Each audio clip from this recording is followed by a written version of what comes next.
ನಮಸ್ಕಾರ, ವನಶ್ರೀ ಚಾನಲ್ಗೆ ಸ್ವಾಗತ. ಹೊಸ ಕತೆ ತಂದಾಯಿತು. ಬನ್ನಿ, ಇವತ್ತು ಬಯಸದೆ ನೀ ಬಂದೆ. ಈ ಕಥೆಯನ್ನು ಉಷಾ ನವರತ್ನರಾಮ್ ಅವರ ಆಧಾರಿತ ಕಾದಂಬರಿಯಾಗಿದ್ದು, ಇದನ್ನು ಕೇಳಿದ ಎಲ್ಲರಿಗೂ ತುಂಬ ಸಂತೋಷ ಆಗೋಂಥದ್ದು. ಯಾಕೆ ಅಂದರೆ ಕತೆ ತುಂಬ ಚೆನ್ನಾಗಿ ಬರ್ತಾ ಇದೆ. ಮತ್ತು ಇನ್ನೊಂದೇನಪ್ಪ ಅಂದರೆ, ಯಾರೆಲ್ಲ ಸಬ್ಸ್ಕ್ರೈಬ್ ಮಾಡ್ಕೊಂಡಿಲ್ಲ ಅವರು ನನ್ನ ವಿಡಿಯೋಕ್ಕೆ ಸಬ್ಸ್ಕ್ರೈಬ್ ಮಾಡ್ಕೊಳ್ಳಿ, ಒಂದು ಲೈಕ್ ಕೊಡಿ. ಹಾಗೆ ಈ ಕತೆ ತುಂಬ ಚೆನ್ನಾಗಿದೆ, ಕೇಳಿ. ಶುರು ಮಾಡ್ತೀನಿ ಇವಾಗ. ಅವಳಿಗಿನ್ನೂ ಮದುವೆಯಾಗಿಲ್ಲ, ಏನು ಯಾವುದು ಕೊಡ್ತಾ ಇಲ್ಲ. ಹುಡುಗ ಒಪ್ಪಿದರೆ ಇವಳು ಒಪ್ಪಲ್ಲ, ಇವಳು ಒಪ್ಪಿದರೆ ಹುಡುಗ ಏನು ಅಂತ ಅಡ್ಡಿ. ತಂದೆ ತಾಯಿಗೂ ವಯಸ್ಸಾಗ್ತಾ ಬಂತು, ಅವರಿಗೂ ಯೋಚನೆಯಾಗಿ ಬಿಟ್ಟಿದೆ. ಅತ್ತೆಗೆ ಒಂದು ಸಲ ಗೂಡಲೂರಿಗೆ ಹೋಗಿ ನೋಡ್ಕೊಂಡು ಬಂದರೆ ಹೇಗೆ? ಮಾಲಿನಿ ಕೇಳಿದಾಗ ರೇವತಿಯ ಮನಸ್ಸು ಒಯ್ದಾಡಿತು. ಹುಡುಗಿಗೆ ಸರ್ವನ ಎಲ್ಲ ವಿಷಯ ತಿಳಿಸಿದರೆ ಮದುವೆಯಾಗಲು ಒಪ್ಪುವಳೋ ಇಲ್ಲವೋ? ಇಷ್ಟು ಹೆಣ್ಣುಗಳು ನೋಡಿದಾಗ ಏನೋ ಯಾವುದೋ ಸರ್ವನಿಗೆ ಕೂಡಿ ಬಂದಿರಲಿಲ್ಲ. ಅವನು ಹುಡುಗಿಯರನ್ನು ನೋಡುತ್ತಲೇ ಇರಲಿಲ್ಲ. ಎಲ್ಲರಿಗೂ ಅವನ್ನ ಎಲ್ಲ ನಮಗೆ ಸುಳ್ಳಿನ ಮೇಲೆ ಸುಳ್ಳು ಜೋಡಿಸಿಯಾಯಿತು. ವನಜಮ್ಮನು ದೂರದ ಸಂಬಂಧದ ಹೆಣ್ಣೊಂದನ್ನು ನೋಡಿ ಒಪ್ಪಿ ಮಾತುಕತೆಯಾಡುವ ಹೊತ್ತಿಗೆ ಹುಡುಗಿಗೆ ಸರ್ವನ ವಿಷಯ ಏನೋ ತಿಳಿಯಿತು, ಗೊತ್ತಾಗಲಿಲ್ಲ. ಆ ಹುಡುಗಿಯೇ ಮದುವೆಯಾಗಲು ಒಪ್ಪಲಿಲ್ಲ. ನನ್ನ ಮದುವೆಯಾಗಿ ಆಮೇಲೆ ಮತ್ತೆ ಆ ಹುಡುಗಿ ಹಿಂದೆ ಹೋದರೆ ನಾನೇನು ಮಾಡಲಿ ಎಂದು ಬಿಟ್ಟಿದ್ದಳು. ವನಜಮ್ಮ ಆ ಮಾತು ಕೇಳಿ ದಿನವೆಲ್ಲ ಕೊರಗಿದರು. ನಮ್ಮ ಸರ್ವನಿಗೆ ಈ ಜನ್ಮದಲ್ಲಿ ಹೆಣ್ಣು ಸಿಗುತ್ತೋ ಇಲ್ವೋ, ಅವನ್ನ ಮದುವೆಯಾಗಿ ನಗ್ತಾ ನಗ್ತಾ ಸಂಸಾರ ಮಾಡೋದನ್ನು ನಾನು ನೋಡ್ತೀನೋ ಇಲ್ವೋ. ಇವರಿಂದಾಗಿಯೇ ರೇವತಿ ಮಾಲಿನಿಗೆ ಗುಡಲೂರಿಗೆ ಹೊರಟಳು. ಬರಿಯ ಕೈಯಲ್ಲಿ ಹೋಗಬಾರದೆಂದು ಒಂದಷ್ಟು ಹೂವು ತರಕಾರಿ ತೆಗೆದುಕೊಂಡು ಹೊರಟರು. ವೆಂಕಟೇಶ ಶೈಲಜಾ ಅವರ ಜೊತೆಗೆ ಹೊರಟರು. ನೀಲಕಂಠಯ್ಯನ ತಂದೆ ಶ್ರೀನಿವಾಸಯ್ಯ ಗುಡಲೂರಿನ ಶಿರಸ್ತಾರರಾಗಿದ್ದರು. ಒಂದಷ್ಟು ಜಮೀನು, ಎರಡಂಕಣದ ಮನೆ ಮಗನಿಗೆ ಬಿಟ್ಟಿದ್ದರು. ನೀಲಕಂಠಯ್ಯ ಲಾ ಓದಿ ಗುಡಲೂರಿನಲ್ಲೇ ಪ್ರಾಕ್ಟೀಸ್ ಪ್ರಾರಂಭಿಸಿದರು. ಸಾಕಷ್ಟು ಹೆಸರು ಹಣ ಮಾಡಿಕೊಂಡಿದ್ದರು. 5 ಮಕ್ಕಳಲ್ಲಿ 2 ಹೆಣ್ಣು ಮಕ್ಕಳಿಗೂ ಗಂಡು ಮಕ್ಕಳಿಗೂ ಸಾಕಷ್ಟು ಓದಿಸಿ ಮದುವೆ ಮಾಡಿದರು. ಯಾವಾಗಲಾದರೂ ರಜಾ ದಿನಗಳಲ್ಲಿ ಮಕ್ಕಳು ಮೊಮ್ಮಕ್ಕಳು ಬಂದು ಹೋಗುತ್ತಿದ್ದರು. ಕೊನೆಯ ಮಗಳು ಸೌಜನ್ಯ, ಕಿರಿಯ ಮಗಳು ಸುಶೀಲಗಿಂತ 10 ವರ್ಷ ಚಿಕ್ಕವಳು. 4 ಮಕ್ಕಳೆಂದು ಹಾಯಾಗಿದ್ದ ಪಾರ್ವತಮ್ಮ 10 ವರ್ಷಗಳ ಮೇಲೆ ಅಣ್ಣಂದಿರಿಗೆ ಬಹಳ ಖುಷಿ ತಂದಿತು. ತಂದೆಗೂ ಅಪರೂಪದ ಮಗಳಾದಳು. ಎಲ್ಲರ ಕಣ್ಣಿನ ಬೆಳಕಾಗಿ ಸೌಜನ್ಯ ಬೆಳೆದಳು.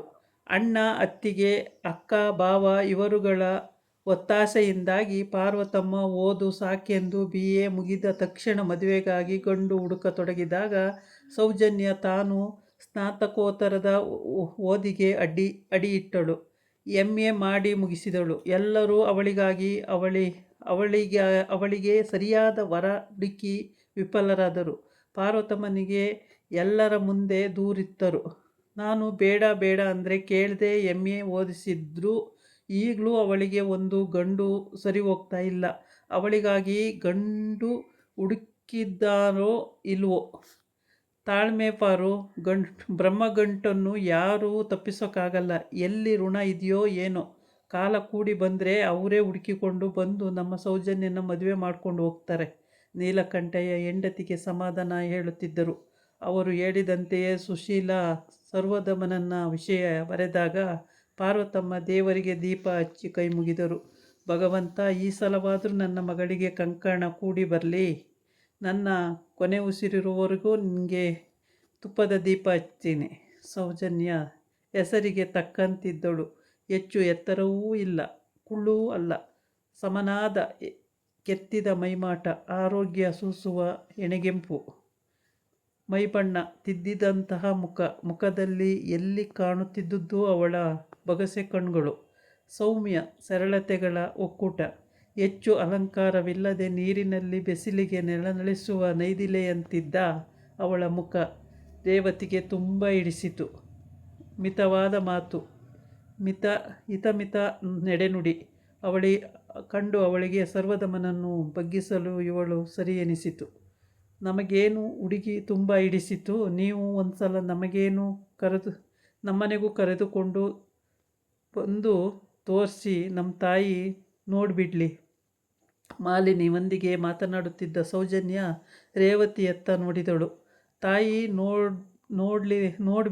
ನೋಡ್ಬಿಡ್ಲಾ ಎಂದರೆ ಹುಡುಗ ನೋಡುವುದು ಒಪ್ಪುವುದೇ ಬೇಡವೇ? ಅವಳ ಮುಖದಲ್ಲಾದ ಬದಲಾವಣೆ ಕಂಡು ಮಾಲಿನಿಯೇ ಉತ್ತರಿಸಿದಳು. ಸರ್ವದಮನ ತಾಯಿ ಅಕ್ಕನ ಮಾತು ಮೀರುವುದಿಲ್ಲ. ನೀವಿಬ್ಬರೂ ಒಪ್ಪಿದ ಹುಡುಗಿಯನ್ನು ನಾನು ಮದುವೆಯಾಗ್ತೀನಿ ಅಂತ ಅಂದ್ಬಿಟ್ಟಿದ್ದಾನೆ. ಶೈಲಜಳು ದನಿಗೂಡಿಸಿದಳು. ಹೌದು, ಸರ್ವ ನಮ್ಮ ಮನೆಗೆ ಆಗಾಗ ಬರ್ತಾ ಇರ್ತಾನಲ್ಲ. ಶ್ರೀರಾಮಚಂದ್ರನೇ. ತಂದೆ ತಾಯಿ ಗುರು ಹಿರಿಯರು ಅಂದರೆ ತುಂಬ ಗೌರವ, ಬಹಳ ಸಂತೋಷ. ಈಗಿನ ಕಾಲದಲ್ಲಿ ಅಂತಹವರು ಎಲ್ಲಿ ಸಿಗ್ತಾರೆ? ಗುರು ಹಿರಿಯರು ತಂದೆ ತಾಯಿ ಅಂದರೆ ಈಗಿನ ಕಾಲದವರಿಗೆ ಲೆಕ್ಕನೇ ಇಲ್ಲ. ನೀಲಕಂಠಯ್ಯನವರ ಸಂತೋಷಗೊಂಡರು. ನಾವು ಸೌಜನ್ಯ ಹುಡುಗನ ನೋಡಿದ ಆಗುತ್ತೆ, ಮಾತುಕತೆ ಮುಂದುವರಿಸೋಕ್ಕೂ ಆಗುತ್ತೆ. ಮುಂದಿನ ವಾರ ನಾನು, ಇವಳು, ಸೌಜನ್ಯ ಇನ್ಯಾರಾದರೂ ಒಬ್ಬರನ್ನ ಕರ್ಕೊಂಡು ಬರ್ತೀವಿ. 3 ಜನ ಆಗಬಾರ್ದಲ್ಲ? ಏನೋ ಕಂಕಣ ಬಲ ಎಲ್ಲೆಲ್ಲಿರುತ್ತೆ ಅಂತ ಹೇಗೆ ಹೇಳೋದು? ನಮ್ಮ ಪ್ರಯತ್ನ ನಾವು ಮಾಡ್ತೀವಿ. ರೇವತಿ ಮನೆಗೆ ಬಂದು ತಾಯಿಗೆ ಸೌಜನ್ಯ ಬಗ್ಗೆ ತಿಳಿಸಿದಾಗ ಸರ್ವದಮನ ಆಫೀಸಿನಿಂದ ಬಂದ. ಎಷ್ಟು ನಯ ನಾಜೂಕ್ಯ ಅಂತೀಯಮ್ಮ, ಆದರೆ ಅಷ್ಟೇ ದೃಢವಾಗಿ ಮಾತಾಡ್ತಾಳೆ. ಸುಳ್ಳು ತಟಪಟ ಏನೂ ಇಲ್ಲಮ್ಮ. ಅವಳನ್ನು ನೋಡ್ತಿದ್ರೆ ತುಂಬ ಪ್ರಾಮಾಣಿಕಳು, ಬಿಚ್ಚು ಮನಸ್ಸಿನೋಳು ಅಂತ ಅನಿಸುತ್ತೆ. ಜಂಬ ವಯ್ಯಾರದ ಒಂಚೂರೂ ಇಲ್ಲ. ನೋಡೋಕ್ಕೂ ತುಂಬ ಲಕ್ಷಣವಾಗಿದ್ದಾಳೆ. ನಾವು ಹೋದ್ವಿ ಅಂತ ಏನೂ ಅತೀ ಅಲಂಕಾರ ಮಾಡಿಕೊಂಡು ಇರಲಿಲ್ಲ. ಕಾಟನ್ ಸೀರೆ ಉಟ್ಕೊಂಡಿದ್ಲು. ನನಗೇನು ತುಂಬ ಇಷ್ಟ ಆಯಿತು. ನಾನೇ ಅವಳಿಗೆ ಮುಡಿಗೆ ಮುಡಿಸಿದೆ. ನೋಡೋಕ್ಕೆ ಜನನೂ ಒಳ್ಳೆಯವರ ಹಾಗೆ ಕಾಣ್ತಾರೆ. ಹೇಗಿದ್ರೇನೆ ರೇವತಿ, ಇವನ್ನ ಒಪ್ಪಬೇಕಲ್ಲ. ಒಪ್ಸೋ ಭಾರ ನುಂಗ್ಬಿಡು. ತಾಯಿ ಮಗಳು ಮಾತು ಕೇಳುತ್ತಾ ಸರ್ವದಮನ ಬಟ್ಟೆ ಬದಲಿಸಿದ. ತನಗೆ ಮದುವೆಯ ಅವಶ್ಯಕತೆ ಇದೆಯೇ? ತನಗೆ ಹೆಣ್ಣು ಬೇಕೇ? ಇವರಿಗೆಲ್ಲೋ ಹುಚ್ಚು. ಯಾವ ಹೆಣ್ಣು ತನ್ನ ನಿಲುವನ್ನು ಬದಲಾಯಿಸಲಾರಳು. ಜಮುನಳ ಸ್ಥಾನವನ್ನು ಯಾರೂ ಆವರಿಸಿಕೊಳ್ಳಲಾರಳು. ಮಾತಿನಂತೆ ನೀಲಕಂಠಯ್ಯ, ಪಾರ್ವತಮ್ಮ, ಸೌಜನ್ಯ ಪಕ್ಕದ ಮನೆಯ ನಿರಂಜಮ್ಮ ಗುರುವಾರ ಬಂದಿಳಿದರು. ರೇವತಿ ಅವರನ್ನು ಸ್ವಾಗತಿಸಿದಳು. ವನಜಮ್ಮ ಬಾಗಿಲ ಹಿಂದಿನಿಂದಲೇ ನೋಡಿದರು. ಗಿಳಿ ಹಸಿರು ಬಣ್ಣದ ಸಿಲ್ಕಿನ ಸೀರೆ ಉಟ್ಟು, ನೀಡು ಜಡೆ ಭುಜದ ಮೇಲಿದ್ದ ಮುಂದಕ್ಕೆ ಇಳಿಬಿಟ್ಟು, ಮುಡಿಯಲ್ಲಿ ಕನಕಾಂಬರದ ದಂಡೆ ಮುಡಿದು ನೀಲಕಂಠಯ್ಯನವರ ಪಕ್ಕದಲ್ಲಿ ನಿಂತಿದ್ದ ಸೌಜನ್ಯಳನ್ನು ಕಣ್ತುಂಬ ನೋಡಿದರು. ಹುಡುಗಿ ಎಷ್ಟು ಲಕ್ಷಣವಾಗಿದ್ದಾಳೆ. ಕೊರಳಲ್ಲಿ ಒಂದೆಳೆ ಸರ, ಕೈಯಲ್ಲಿ ಒಂದೊಂದೇ ಚಿನ್ನದ ಬಳೆ, ಕಿವಿಯಲ್ಲಿ ಅಗಲವಾದ ಚಿತ್ತಾರದ ಓಲೆ,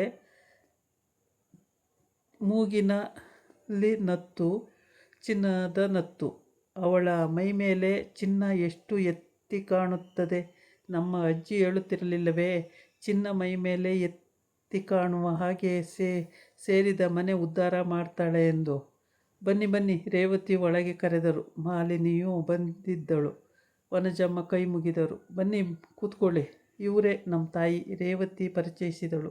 ಪಾರ್ವತಮ್ಮ ಸಮಾಧಾನದ ಉಸಿರಿಟ್ಟರು. ಬಹಳ ಒಳ್ಳೆಯ ಹೆಂಗಸಿದ್ದ ಹಾಗಿದ್ದಾರೆ. ಸೌಜನ್ಯನಿಗೆ ಅತ್ತೆಗಿಂತ ತಾಯಿಯಂತಿರುತ್ತಾರೆ. ನೀಲಕಂಠಯ್ಯ ಮನೆ ಸುತ್ತ ಕಣ್ಣಾಡಿಸಿದರು. ಒಳ್ಳೆಯ ಸ್ಥಿತಿವಂತರು, ಮನೆ ಚೆನ್ನಾಗಿ ಇಟ್ಟುಕೊಂಡಿದ್ದಾರೆ. ಅಷ್ಟು ಹೊತ್ತಿಗೆ ಶೈಲಜಾ, ವೆಂಕಟೇಶ ಇಬ್ಬರು ಬಂದಿಳಿದರು. ಬಂದವರಿಗೆ ಕಾಫಿ ತಿಂಡಿ ಕೊಟ್ಟು ಉಪಚರಿಸಿದರು. ನೀಲಕಂಠಯ್ಯನವರು ಬಹಳ ಕಷ್ಟಪಟ್ಟು ಕೇಳಿದರು, ಎಲ್ಲಿ ಹುಡುಗ? ಶೈಲಜಾ ಕೆಮ್ಮಿ ಗಂಟಲು ಸರಿ ಮಾಡಿಕೊಂಡಳು. ಆಫೀಸ್ನಲ್ಲಿ ತುಂಬ ಕೆಲಸ ಇತ್ತು ಅಂತ ಇದ್ರು ರೀ, ಕರ್ಕೊಂಡು ಬನ್ನಿರಿ. ವೆಂಕಟೇಶ ಪರಿಸ್ಥಿತಿಯ ಅರ್ಥ ಮಾಡಿಕೊಂಡು ಸ್ಕೂಟರ್ ಹತ್ತಿ ಸರ್ವನನ್ನು ಬಲವಂತ ಮಾಡಿ ಕರೆತರುವಲ್ಲಿ ಸಾಕಾಗಿ ಹೋಯಿತು. ವನಜಮ್ಮ ಒಳಗೆ ತಳಮಳಿಸುತ್ತಿದ್ದರು. ಇವನು ಆಫೀಸ್ನಿಂದ. ಇದಾಗಿತ್ತು ಇವತ್ತಿನ ವಿಡಿಯೋ. ನಾಳೆ ಇನ್ನೊಂದು ವಿಡಿಯೋ ಜೊತೆ ಬರ್ತೀನಿ. ನಮಸ್ಕಾರ.